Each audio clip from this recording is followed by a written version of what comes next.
Après une opération de ramassage des déchets sur le littoral de Pointe-Noire ayant marqué le lancement de la semaine HSE d'Eni Congo, place à une autre forme d'engagement, celle de l'art au service de la sensibilisation. Artistes et photographes ont été invités à mettre leur créativité au profit des enjeux liés à l'hygiène, la sécurité et l'environnement. Le concours, Le Congo a un incroyable talent pour l'HSE, a réuni des participants issus d'univers artistiques variés. Slam, rap, danse ou encore gospel, toutes les disciplines étaient représentées pour porter un même message, celui de la préservation de l'environnement, de la sécurité au quotidien et des bonnes pratiques en matière d'hygiène. Nous sommes dans une campagne de sensibilisation des populations sur l'intérêt de cette thématique, mais aussi sur le risque que comporte la non-observation des règles qui sont liées à l'hygiène, à la sécurité et à l'environnement. Il y avait la chorégraphie, il y avait l'environnement, comment les gens dansent, et quelle est la gestuelle qui est mise en place pour essayer de passer un message.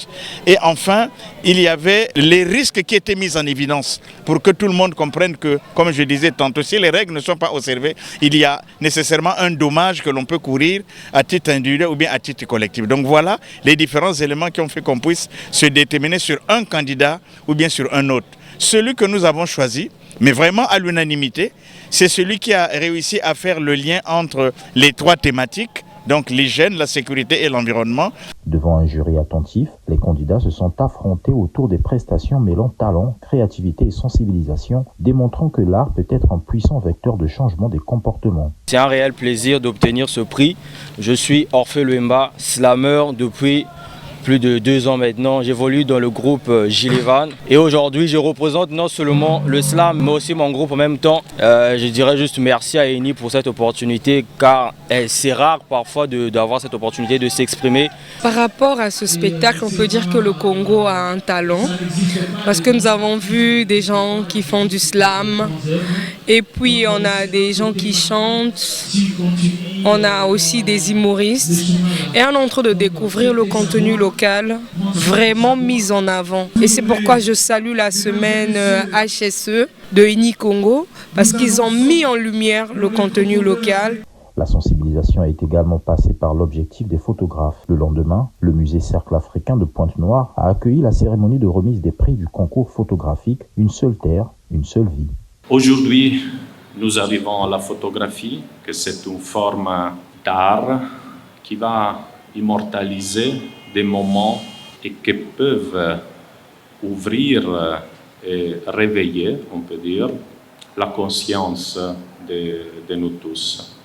Pourquoi? Parce que si on prend de la photographie c'est un outil qui réveille la conscience et on verra avec Marco un peu d'histoire sur la photographie, mais nous permettre de bâtir encore le parcours de la transformation industrielle, mais aussi transformation culturelle.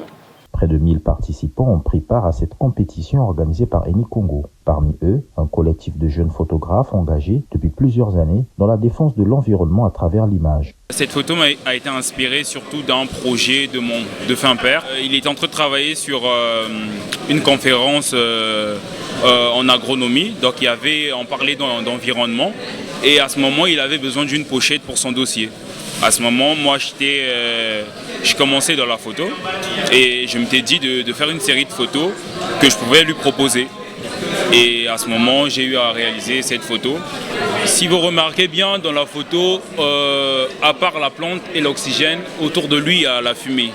C'est pour montrer que notre environnement est tellement en danger et que nous devons être capables d'en prendre d'abord conscience, mais surtout de voir que au-delà de tout ça, il y a la plante ou les arbres qui sont considérés comme, pour moi personnellement, la première source pour l'oxygène ou encore l'air.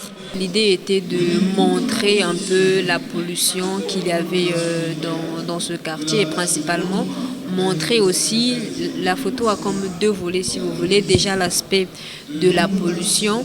Aussi, on voit un taxi passer donc pour montrer la ville, sinon là où se situe justement cette pollution, et aussi montrer l'environnement. Donc cette pollution-là se trouve au milieu d'un quartier habité et donc mettre l'accent sur l'aspect pollution justement. J'ai vraiment apprécié l'exposition parce que j'avais 2-3 amis qui étaient là et surtout que le concours consistait à mettre en évidence tout ce qui est hygiène et sécurité environnementale. Donc étant donné que nous sommes dans une ville océane avec la pollution et tout ce qui est sensibilisation, donc c'est très important de mettre en évidence ce genre de concours. Donc je remercie beaucoup Eni qui a d'abord pris le temps de mettre en évidence, de mettre tout ce qu'il faut pour les photographes, sensibiliser dans les écoles. C'est surtout une approche qui est très importante dans l'environnement. À travers leurs clichés, ces artistes interpellent sur les conséquences de la pollution, l'insalubrité urbaine ou encore la dégradation des espaces naturels. Des images fortes qui invitent à la réflexion et rappellent l'urgence d'agir pour préserver les ressources de la planète. Entre performances artistiques et expositions photographiques, cette semaine HSE aura rappelé qu'au-delà des discours, la protection de l'environnement est l'affaire de tous et que parfois, une chanson, un slam ou une photo peuvent avoir autant d'impact qu'une longue campagne de sensibilisation.